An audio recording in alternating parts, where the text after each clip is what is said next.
Assalamualaikum warahmatullahi wabarakatuh. Pada pertemuan hari ini kita akan membahas tentang matematika logika. Jadi, dalam matematika kita juga berbicara tentang logika, bagaimana kita mengambil keputusan yang baik, bagaimana kita menanggapi setiap pernyataan-pernyataan dengan logika.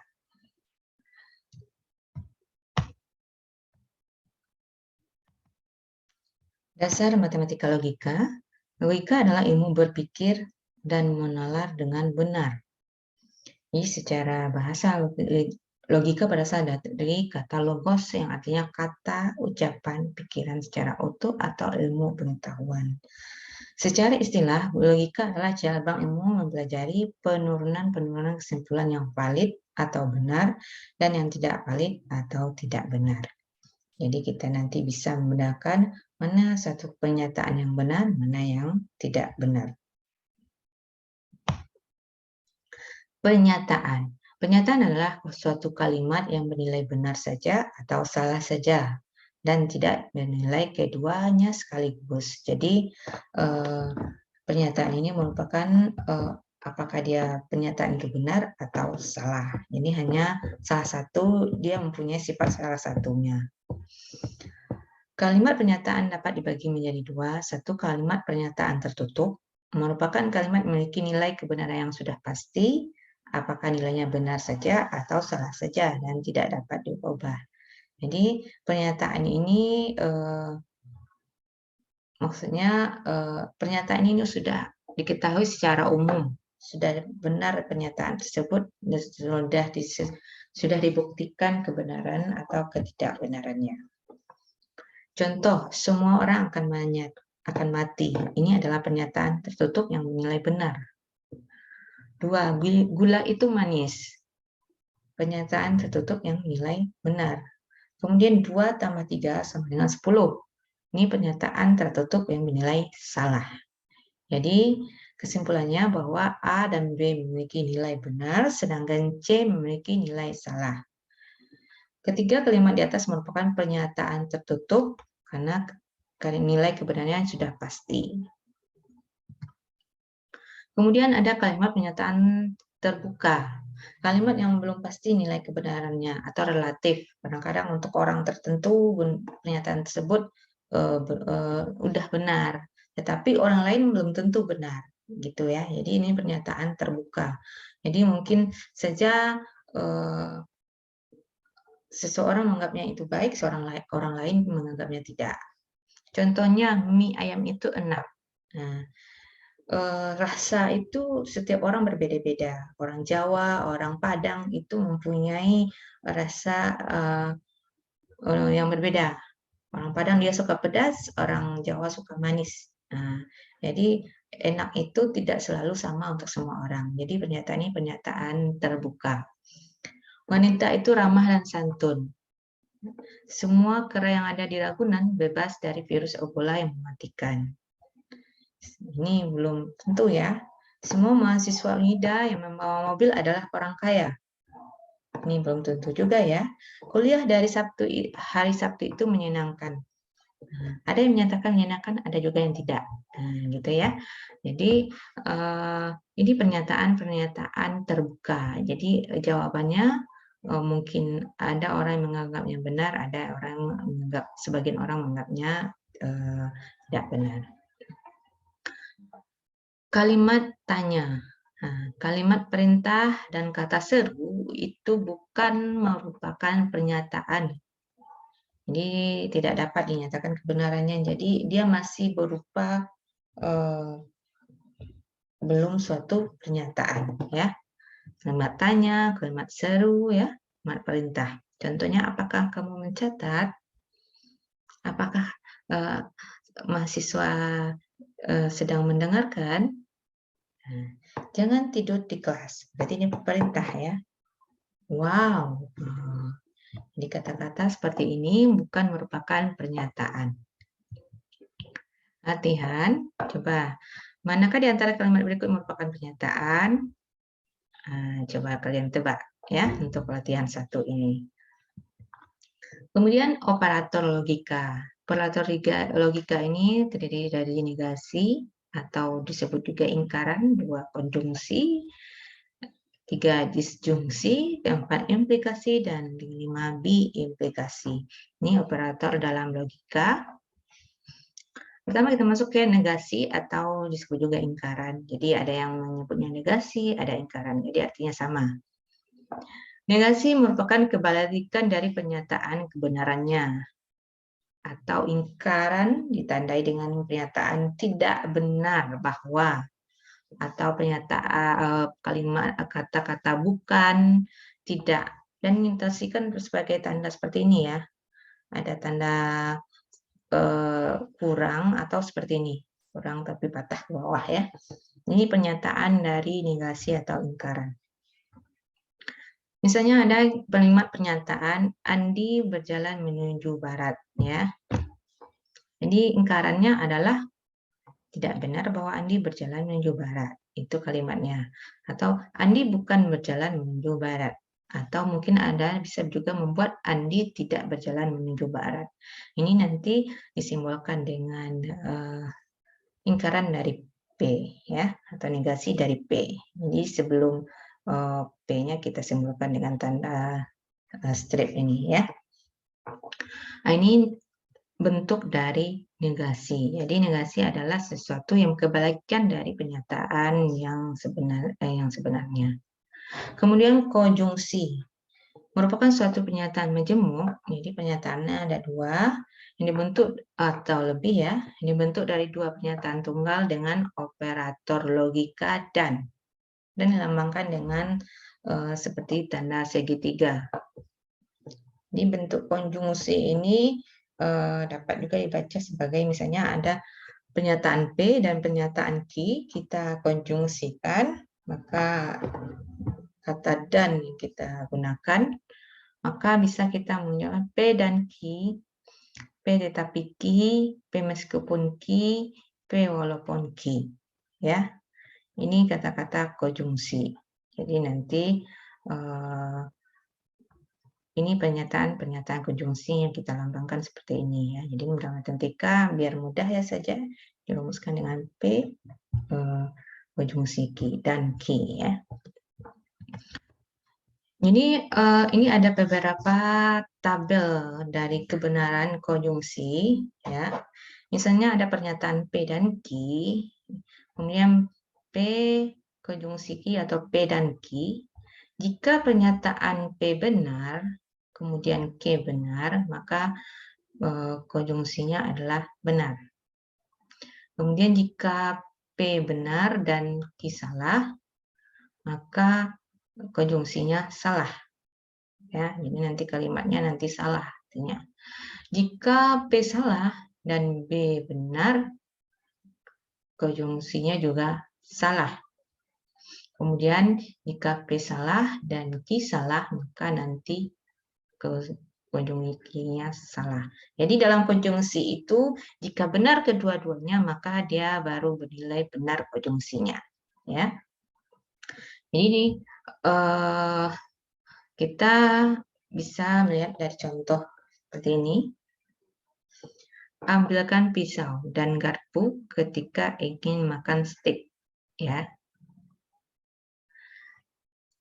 Jadi sekarang P-nya ambil pisau, Q ambil garpu. Ya. Ini P-nya adalah ambil pisau dari kalimat ini, Q-nya ambil garpu. Jadi kemungkinannya pertama bahwa ambil pisau tambah ambil dan garpu itu benar. Ya. Kemungkinan kedua ambil pisau saja itu salah. Kemudian kemungkinan ketiga kalau ambil garpu saja salah. Tidak kedua-duanya juga salah. Kemudian kita masuk ke disjungsi. Disjungsi ini suatu pernyataan majemuk yang bentuk dari 2 pernyataan tunggal dengan operatornya nanti atau or ya, dilambangkan dengan V ya. Berikut adalah tabel kebenaran dari disjungsi. Jadi kalau disjungsi nanti satu pernyataan digabungkan dengan kata-kata atau ya. Misalnya tabel kebenarannya nanti jika suatu pernyataan P benar, Q benar, maka nanti disjungsinya benar. Kemudian jika P benar, Q salah, dia disjungsinya benar. Jika P salah, Q benar, maka disjungsinya benar. Kemudian jika P salah, Q salah, disjungsinya salah. Jadi disjungsi ini dia akan menilai salah jika kedua pernyataan P dan Q-nya salah. Contoh, Bandung atau Palembang adalah kota yang terletak di Pulau Jawa. Kalian pasti tahu kota Bandung ya, dan kota Palembang. Kota Bandung letaknya di mana? Kota Palembang letaknya di mana? Ya. Kalau dari kalimat Bandung atau Palembang adalah kota yang terletak di Pulau Jawa, jadi pernyataannya adalah bahwa nanti P adalah Bandung, Q adalah Palembang, ya. Pernyataan Bandung adalah terletak di Pulau Jawa adalah benar, ya kan? Sedangkan pernyataan Palembang adalah terletak di Pulau Jawa adalah salah. Tetapi kalimat disjungsi ini menyatakan bahwa Bandung atau Palembang adalah kota yang terletak di Pulau Jawa, itu kalimat yang benar, ya. Jadi nanti sebenarnya kan dari kalimat ini kita nanti memilih salah satu, ya. Jadi kalimat ini adalah kalimat yang benar. Jadi Bandung atau Palembang adalah kota terletak di Pulau Jawa. Kecuali kalau kita mengatakan ini Bandung dan Palembang adalah kota yang terletak di Pulau Jawa, berarti ini pernyataan yang salah. Implikasi. Nah, sekarang implikasi merupakan pernyataan menjebung yang ditandai dengan kata jika, maka, atau hanya jika, dan dinotasikan dengan ini ya, salah Ibu, ini harusnya tanda ini ya. Ada tanda panah seperti ini, jadi mengarah ke satu arah, ya. Maka bentuk implikasi pernyataan P jika, maka jika P maka Q, ya. Jadi kita bisa membaca implikasi ini ya. Jika P maka Q, atau P hanya jika Q, kemudian Q jika P syarat cukup bagi Q, dan Q syarat cukup bagi P. Ini implikasi ya. Ini pernyataannya. Kemudian tabel kebenarannya bersifat seperti ini ya. Jika pernyataan P benar, Q benar, dia benar, maka implikasinya benar. Kemudian jika P-nya benar, Q-nya salah, maka implikasinya salah. Kemudian jika P salah dan Q-nya benar, maka dia benar. Kemudian jika P salah dan Q salah, maka implikasinya benar. Ya. Di implikasi ini jika dia bernilai salah, ya, pernyataannya nanti jika ini ya, ini salah jika P-nya benar dan Q-nya salah, ya. Nih, jika Budi sembuh maka Budi akan sekolah, ya. Jika betul Budi sembuh lalu Budi masuk sekolah, Budi telah melakukan hal yang benar, ya. Namun jika Budi sembuh namun dia tidak masuk sekolah, Budi telah berbuat salah karena mengingkari janjinya. Lalu bagaimana jika Budi belum sembuh? Perhatikan bahwa Budi hanya berjanji masuk sekolah jika dia sembuh. Akibatnya jika dia masih belum sembuh, tidak masalah bagi Budi untuk masuk sekolah ataupun tidak, karena dia tidak melanggar janjinya. Jadi ini bentuk dari implikasi ya. Kemudian ada biimplikasi. Ini nanti kita pernyataan yang digabungkan dengan tanda panah dua ya, arahnya dua arah. Maka ini adalah artinya jika dan hanya jika, ya. Arti dari biimplikasi ini. Kemudian tabel kebenarannya bahwa nanti jika pernyataan keduanya benar, maka biimplikasi benar. Kemudian jika P-nya benar, Q salah, maka dia salah. Kemudian jika P salah, Q-nya benar, dia salah. Kemudian jika dia kedua-duanya salah, maka implikasi bersifat benar. Jadi dari tabel di atas simpulkan bahwa konsep implikasi akan nilai benar jika sebab akibatnya bernilai sama. Ya, jika inisinya sama, maka dia akan bernilai benar. Coba, contohnya ayah mendapat gaji jika dan hanya jika ayah bekerja. Ya, ini pernyataan yang benar ya. Jika ayah mendapat gaji, maka ayah bekerja. Dan jika ayah telah bekerja, maka ayah akan mendapatkan gaji. Sebaliknya, jika ayah tidak mendapat gaji, maka ayah tidak bekerja dan tidak bekerja, maka ayah tidak akan mendapat gaji. Jadi benar kenyataannya ya, jika salah-salah semua, maksudnya jika ayah tidak mendapat gaji, jika ayah tidak bekerja. Ini adalah B-implikasi. Nah, ini adalah latihan. Coba dikerjakan dari operator dari logika tadi ya. Ada konjungsi, disjungsi, implikasi, dan B-implikasi. Sekarang kita masuk ke validitas pernyataan. Sebelum masuk ke itu, kita bicara tentang nanti ada premis dan argumen. Ya. Pernyataan yang digunakan untuk mencari suatu kesimpulan itu disebut dengan premis, sehingga suatu premis dapat berupa aksioma, hipotesa, definisi, atau pernyataan yang sudah dibuktikan sebelumnya. Sedangkan yang maksud dengan argumen adalah kumpulan kalimat yang terdiri atas satu atau lebih premis, ya, yang mengandung bukti-bukti dan suatu konklusi. Konklusi ini akan diturunkan dari premis-premis. Jadi nanti argumen ini adalah ada premis-premis, kemudian ada satu konklusi atau kesimpulan dari premis tersebut. Nah, itu disebut dengan argumen. Kemudian kita masuk pada validitas pembuktian. Validitas argumen tergantung dari nilai kebenaran masing-masing premis dan kesimpulannya. Suatu argumen dikatakan valid bila masing-masing premisnya benar dan kesimpulannya benar. Ya.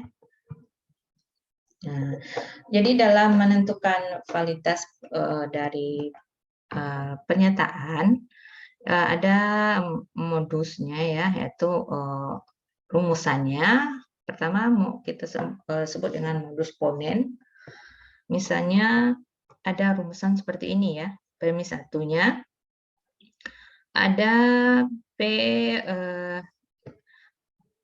jika maka Q ya. Jadi ada P jika P maka Q. Jadi nanti ada premis seperti ini ya lambangnya.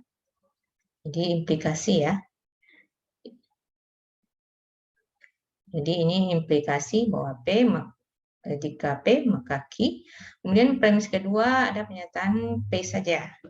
Maka nanti konklusinya adalah Q. Ya, jadi cara membacanya apabila ditahu jika P maka Q benar dan P ini benar, disimpulkan Q-nya juga benar. Kemudian untuk konklusi ini ada juga tandanya seperti segitiga ini ya, membuat tandanya seperti ini, segitiga. Contoh, jika saya belajar, maka saya lulus ujian. Ini pernyataannya benar ya. Saya belajar. Benar ya. Maka konklusinya atau kesimpulannya, saya lulus ujian. Benar tuh ya. Jadi ini adalah konklusi dari dua premis tersebut. Nah, ini dalam pernyataan dalam validitas suatu pernyataan ini sering ada dalam soal-soal tes kemampuan dasar ya. Jadi bagaimana menentukan kesimpulan dari pernyataan-pernyataan yang ada atau premis-premis yang ada. Kemudian kedua ada modus tolen. Modus tolen ini rumusannya seperti ini. Jika premis satunya ada P, jika P maka Q, maka premis keduanya adalah ini ya, ingkaran Q, maka konklusinya adalah ingkaran P. Jadi ini pernyataan bahwa premis ini benar, maka konklusi ini nanti juga benar. Contoh, jika hari hujan, maka saya memakai jas hujan. Untuk pernyataan benar ya. Saya tidak memakai jas hujan. Maka kesimpulannya, hari tidak hujan. Ya, nah, ini contohnya. Kemudian ada silogisma, metode yang ketiga. Jika P maka Q, premis satunya P, premis dua Q, jika Q maka R. Maka kesimpulan kita adalah jika P maka R. Nah, ini contohnya. Jika kamu benar, saya bersalah. Jika saya bersalah, saya minta maaf. Jadi kesimpulannya adalah jika kamu benar, saya minta maaf. Jadi gitu ya. Jadi ini misalkan tadi ini si P, ini Q, ini R. Jadi kesimpulannya adalah P, jika P maka R. Nah, ini kemudian ada silogisma disjunktif. Ya, ini contohnya ya. Premis 1 jika P atau Q ya, atau Q, maka premis keduanya adalah Q, maka konjungsinya adalah negasi P atau ingkaran P ya. Kemudian premis 1 P atau Q, maka premisnya adalah ingkaran Q, maka konjungsinya adalah P. Contohnya, pengalaman ini berbahaya atau membosankan. Pengalaman ini tidak berbahaya, berarti pengalaman ini membosankan. Ya, itu kesimpulannya. Kemudian contoh kedua, air ini panas atau dingin. Premis 1, premis 2, air ini panas. Jadi konklusinya air ini tidak dingin. Jadi ini kesimpulannya. Ini ada tugas.